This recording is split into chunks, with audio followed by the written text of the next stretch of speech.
Pada materi selanjutnya, kita akan membahas tentang masa pemerintahan B.J. Habibie sebagai Presiden Republik Indonesia yang ketiga.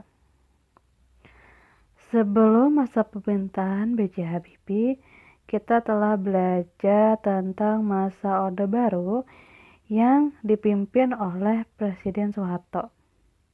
Berakhirnya masa Orde Baru adalah dengan dinyatakannya Presiden Soeharto yang berhenti dari jabatannya pada tanggal 21 Mei tahun 1998.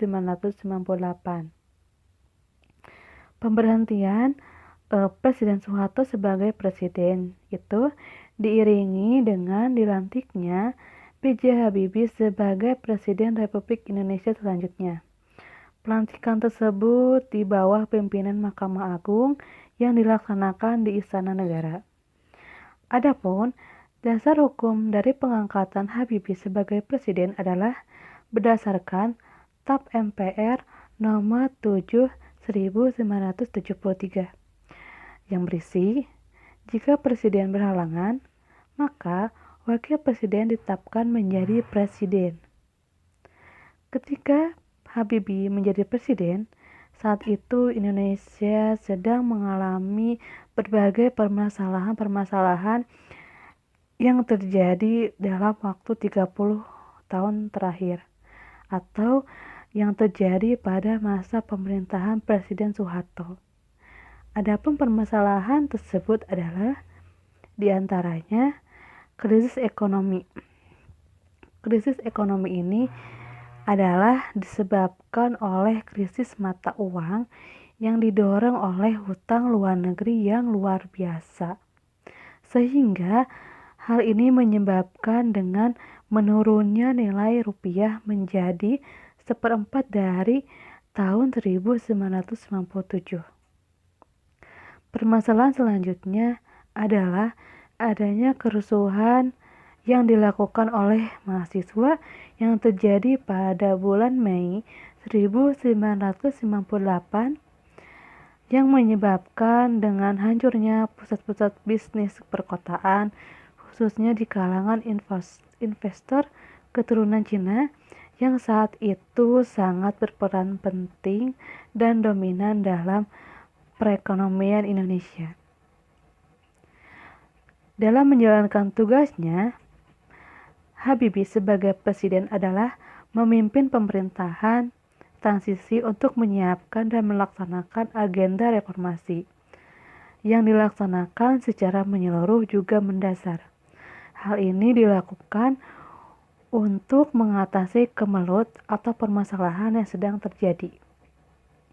Secara tegas, Habibie menyatakan bahwa kedudukannya sebagai presiden adalah merupakan sebuah amanat konstitusi. Dalam menjalankan tugasnya, ia berjanji akan menyusun pemerintahan yang bertanggung jawab, yang sesuai dengan tuntutan perubahan yang digulirkan oleh gerakan reformasi yang terjadi pada bulan Mei 1998.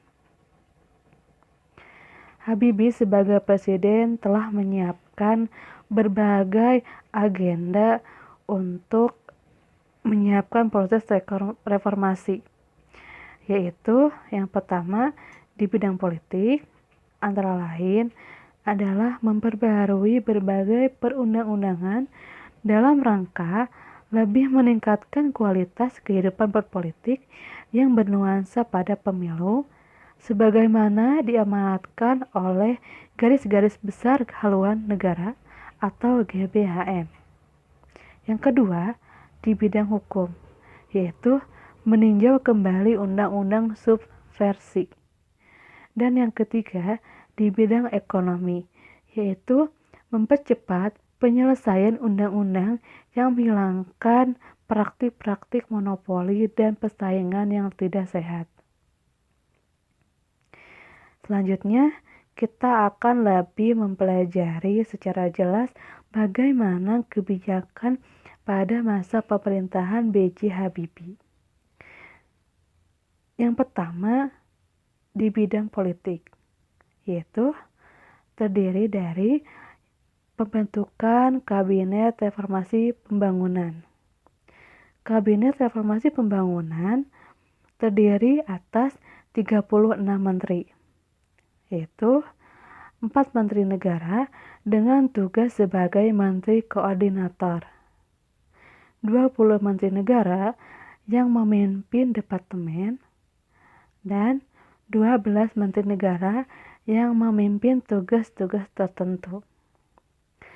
Kabinet Reformasi Pembangunan terdiri atas berbagai elemen kekuatan politik dalam masyarakat, seperti ABRI, partai politik yang terdiri dari Golkar, PPP, dan PDI, unsur daerah, golongan intelektual dari perguruan tinggi, juga dari lembaga swadaya masyarakat.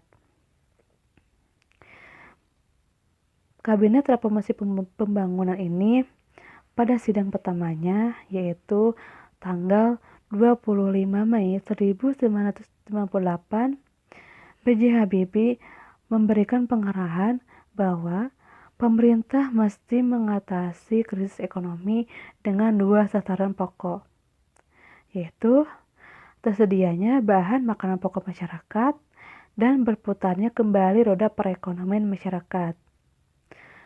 Pusat perhatian Kabinet Reformasi Pembangunan ini adalah meningkatkan kualitas, produktivitas, dan daya saing ekonomi rakyat. Dengan memberi peran perusahaan kecil, menengah, dan koperasi, hal ini terbukti telah memiliki ketahanan ekonomi dalam menghadapi krisis.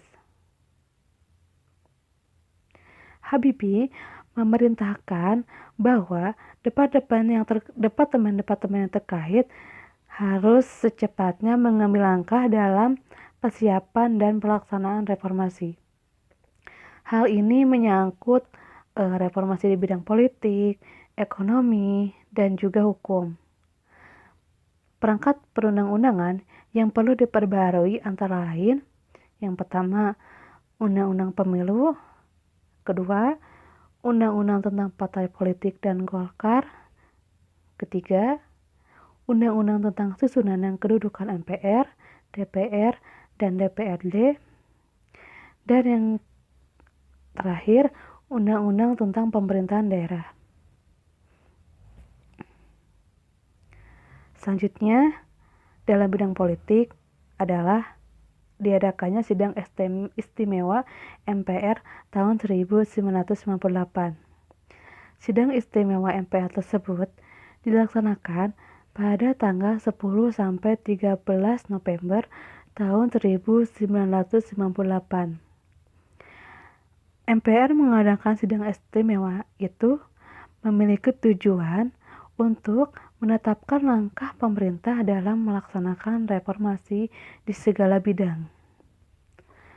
Adapun ketetapan-ketetapan yang dihasilkan dari sidang istimewa MPR itu adalah yang pertama, terbukanya kesempatan untuk mengamandemen Undang-Undang Dasar 1945 tanpa melalui referendum. Yang kedua, pencabutan keputusan P4 sebagai mata pelajaran wajib. Hal ini ditetapkan pada TAP MPR nomor 18/1998. Yang ketiga, masa jabatan presiden dan wakil presiden dibatasi hanya sampai 2 kali masa tugas dan masing-masing memiliki waktu sampai 5 tahun saja. Hal ini ditetapkan pada TAP MPR nomor 13/1998. Yang keempat, agenda reformasi politik meliputi pemilihan umum, ketentuan untuk memeriksa kekuasaan pemerintah, pengawasan yang baik, dan berbagai perubahan terhadap dua fungsi ABRI. Dan yang kelima adalah TAP MPR nomor 17 tahun 1998 yang berisi tentang hak asasi manusia, mendorong kebebasan mengeluarkan pendapat, kebebasan pers, kebebasan berserikat, serta pembebasan tahanan politik dan narapidana politik. Dalam bidang politik selanjutnya adalah adanya reformasi bidang politik. Sesuai dengan TAP MPR nomor 10 1958, Kabinet Reformasi Pembangunan telah berupaya melaksanakan sejumlah agenda politik, yaitu merubah budaya politik yang diwariskan oleh pemerintahan sebelumnya, seperti pemusatan kekuasaan, dilanggarnya prinsip-prinsip demokrasi, terbatasnya partisipasi politik rakyat, menonjolnya pendekatan represi yang menekankan keamanan dan stabilitas, juga terabaikannya nilai-nilai hak asasi manusia dan prinsip supremi hukum.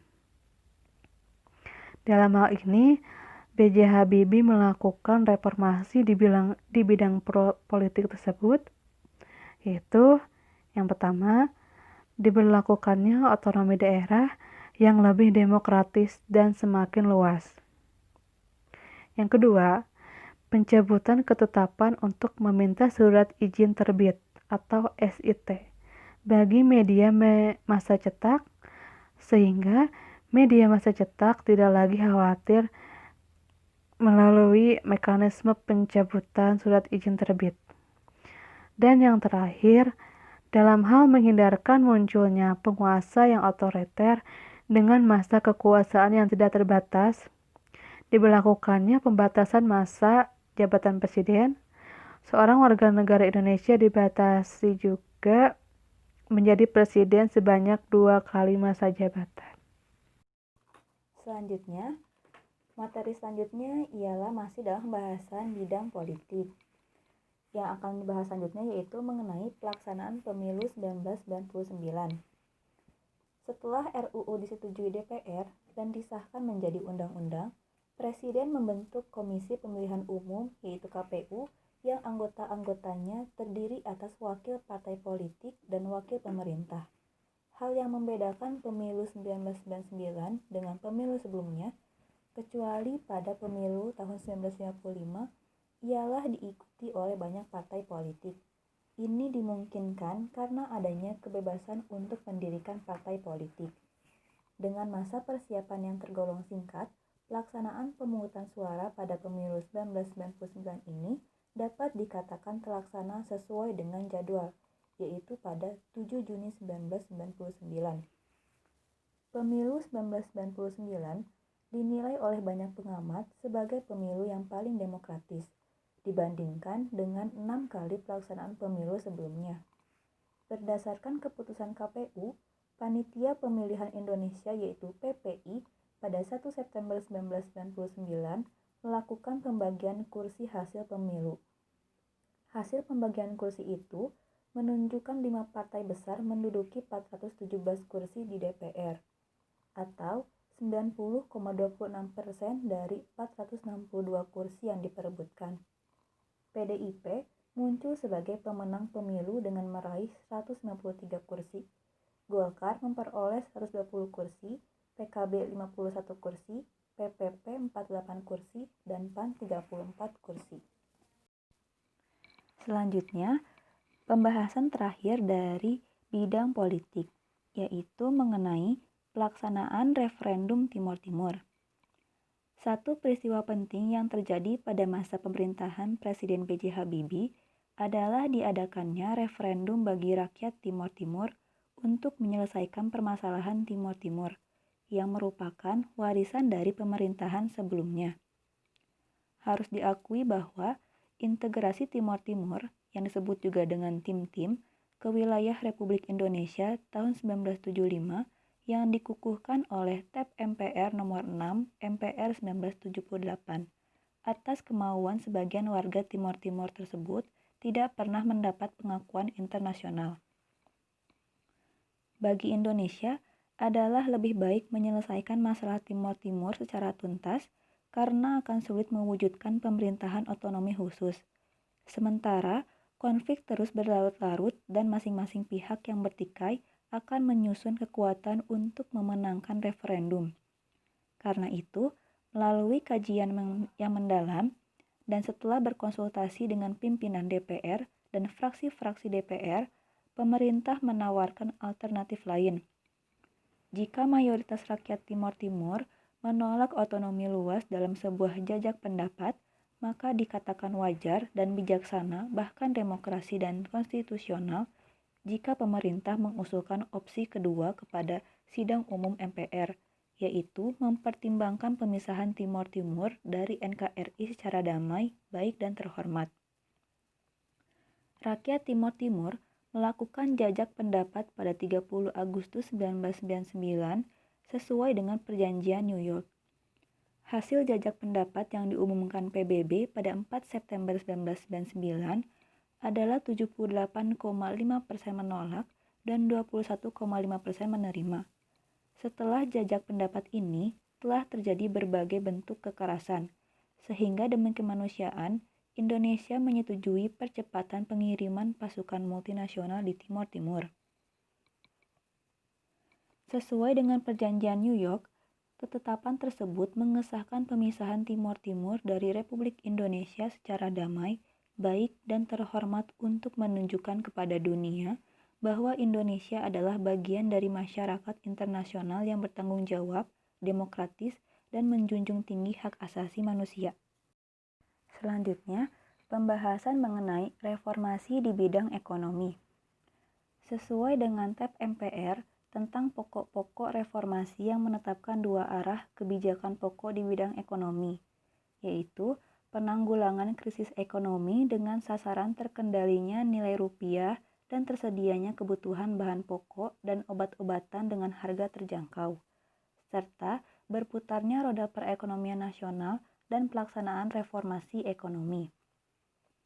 Kebijakan ekonomi Presiden B.J. Habibie dilakukan dengan mengikuti saran-saran dari Dana Moneter Internasional yang dimodifikasi dengan mempertimbangkan kondisi perekonomian Indonesia yang semakin memburuk.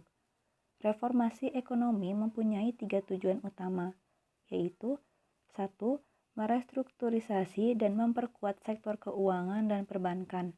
2. Memperkuat basis sektor real ekonomi. 3. Menyediakan jaringan pengaman sosial bagi mereka yang menderita akibat krisis. Secara perlahan, Presiden B.J. Habibie berhasil membawa perekonomian melangkah ke arah yang jauh lebih baik dibandingkan dengan keadaan ekonomi yang sangat buruk ketika terjadinya pengalihan kepemimpinan nasional dari Soeharto kepada Habibie. Pemerintahan Habibie berhasil menurunkan laju inflasi dan distribusi kebutuhan pokok mulai kembali berjalan dengan baik. Sesuai tab MPR nomor 10, MPR 1998, tentang penanggulangan krisis di bidang sosial budaya yang terjadi sebagai akibat dari krisis ekonomi, pemerintah telah melaksanakan program jaring pengaman sosial yang disebut juga dengan JPS. Program jaring pengaman sosial, terutama di bidang kesehatan dan pendidikan, telah banyak membantu masyarakat miskin dalam situasi krisis. Pada masa Presiden B.J. Habibie, pembangunan kelautan Indonesia mendapat perhatian yang cukup besar. Pembangunan kelautan merupakan segala sesuatu yang berkaitan dengan pembangunan wilayah perairan Indonesia sebagai wilayah kedaulatan dan yurisdiksi nasional untuk didayagunakan dan dimanfaatkan bagi kesejahteraan dan ketahanan bangsa Indonesia. Pembahasan selanjutnya yaitu mengenai reformasi di bidang hukum. Sesuai tab MPR nomor 10 MPR 1998, reformasi di bidang hukum diarahkan untuk menanggulangi krisis dan melaksanakan agenda reformasi di bidang hukum yang sekaligus dimaksudkan untuk menunjang upaya reformasi di bidang ekonomi, politik, sosial, dan budaya. Banyak reformasi yang dilakukan dalam bidang hukum, seperti berikut, yaitu keberhasilan menyelesaikan 68 produk perundang-undangan dalam waktu yang relatif singkat, yaitu hanya dalam waktu 16 bulan. Untuk meningkatkan kinerja aparatur penegak hukum, organisasi kepolisian telah dikembangkan keberadaannya sehingga terpisah dari organisasi Tentara Nasional Indonesia. Dengan demikian, fungsi kepolisian negara dapat lebih terkait ke dalam kerangka sistem penegakan hukum. Tekad untuk mengadakan reformasi menyeluruh dalam kehidupan nasional telah berulang kali ditegaskan oleh B.J. Habibie bahwa Undang-Undang Dasar 1945 sebagai hukum dasar tertinggi negara yang selama ini seakan-akan disakralkan haruslah ditelaah kembali untuk disempurnakan sesuai dengan kebutuhan zaman. Penyempurnaan Undang-Undang Dasar dipandang penting untuk menjamin agar pemerintahan di masa-masa yang akan datang semakin diperbaharui, sesuai dengan semangat demokrasi dan tuntutan ke arah perwujudan masyarakat madani yang dicita-citakan.